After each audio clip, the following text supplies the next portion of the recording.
Hi and welcome to my channel. My name is Hannah and in this video we will talk about how you can plan your own sabbatical, aka mid-career break, aka adult gap year.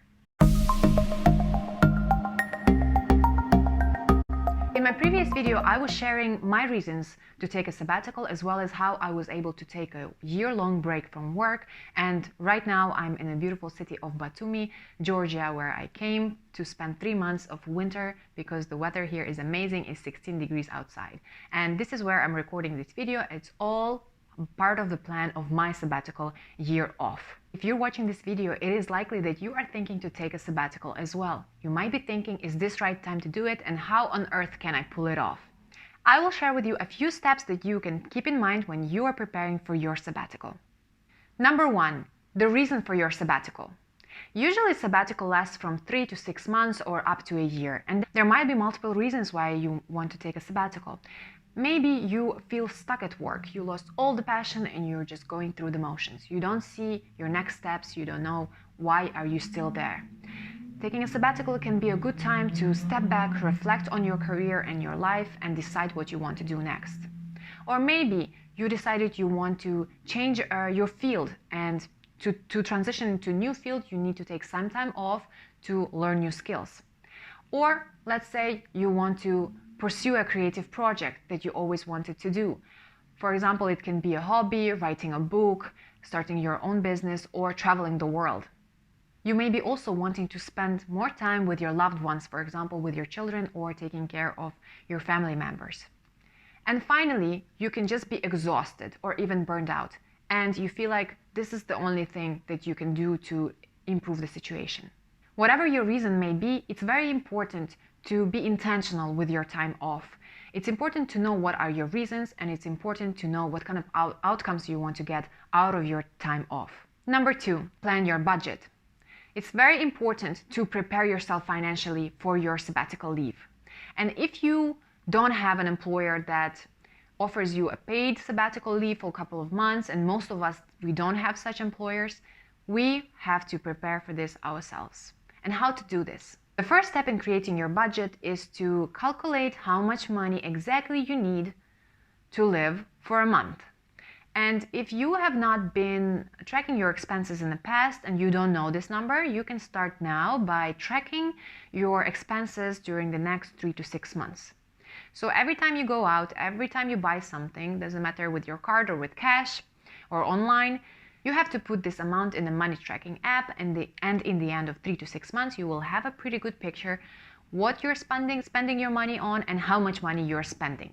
After tracking your expenses for 3 to 6 months, you will have an average number and you will understand how much money you need to spend per month to live your life comfortably. It's very important here to include seasonal expenses such as trips to visit your family or Christmas gifts. So now when you have your monthly average, what I suggest you to do and what I did in my own sabbatical planning is to add another 30% to your monthly expenses.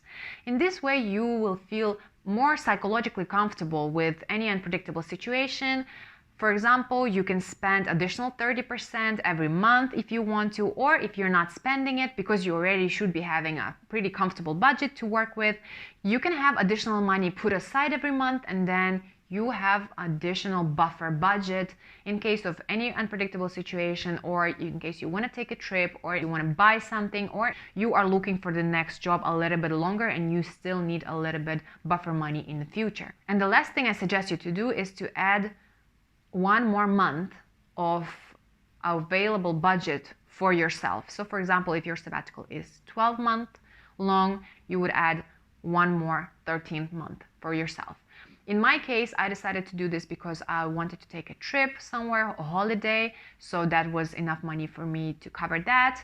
Again, you can have that as just a buffer budget for any unpredictable situation. So now when you have your target number, you will have to calculate how long you need to save this much.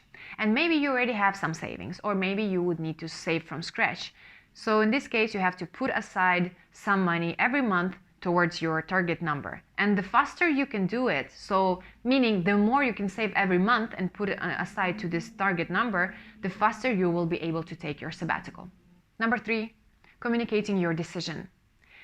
Let's say you decided that you really want to take a sabbatical, you have your solid reasons for it. It can still be tricky and scary because you might think, what will other people think? What will other people say?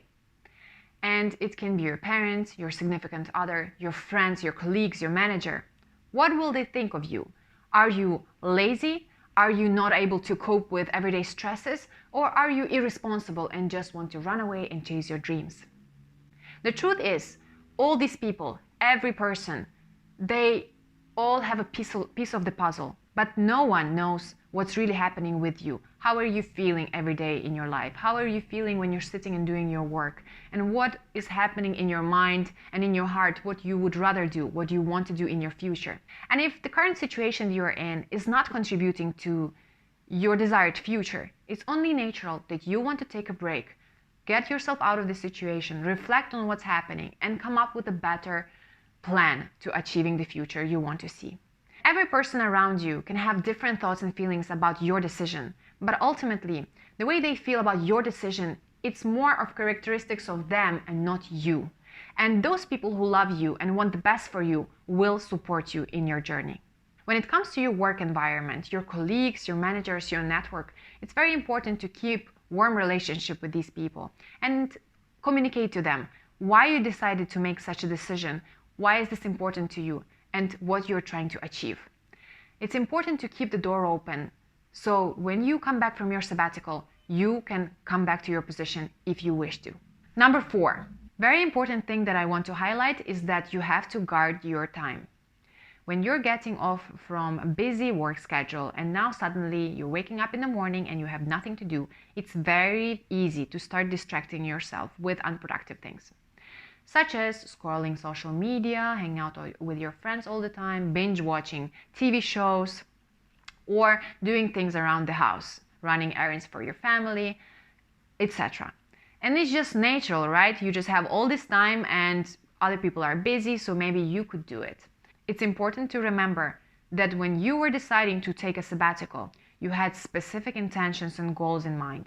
So you have to make sure you're guarding your time and setting clear boundaries so you have time to actually work on those things. Another thing to remember is that coming from a very structured lifestyle that you had at work, entering a sabbatical space can be like diving into unknown.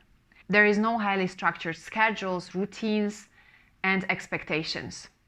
It's very important that you create rules for yourself on how you want to spend your sabbatical. So let's say you want to write a book. Then schedule in 2 hours in the morning that you will be writing your book and 2 hours in the evening that you will be doing research. Or if you want to improve your health, make sure that you write down and implement the healthy routines that will help you achieve your goal. Create achievable goals for yourself and make sure you stay on track. So you can have a yearly goal and then you can break it down in smaller goals. You can have monthly goals and you can have weekly routines to make sure you are achieving your goal and you are staying on track. I can share with you my personal experience with planning my sabbatical. My goal was to become healthy in every way, physically, mentally, emotionally. And I knew that I really needed time to recharge and really unplug from the busy world. So I gave myself 6 months of doing nothing routine. I was reading a book, I was playing with my cat, I was going for walks, I was exercising. So this was my doing nothing routine for 6 months. At the same time, I was working with a coach who helped me release a lot of mental blocks, limiting beliefs, fears, and insecurities. And all this work that I did for the past 6 months really helped me to come back to who I am, to have more positive outlook on life, and to supercharge my personality. For the next 6 months of my sabbatical, I plan to travel and to work on my content projects. So right now, I came to the beautiful city of Batumi in Georgia that is overlooking the Black Sea. I literally can see it from my window. And I decided to spend winter here because the weather is much warmer and work on my content projects here. Not pressuring myself, not creating rigid schedules, but still keeping myself on track, every day working toward my goals. Thank you for staying until the end of the video.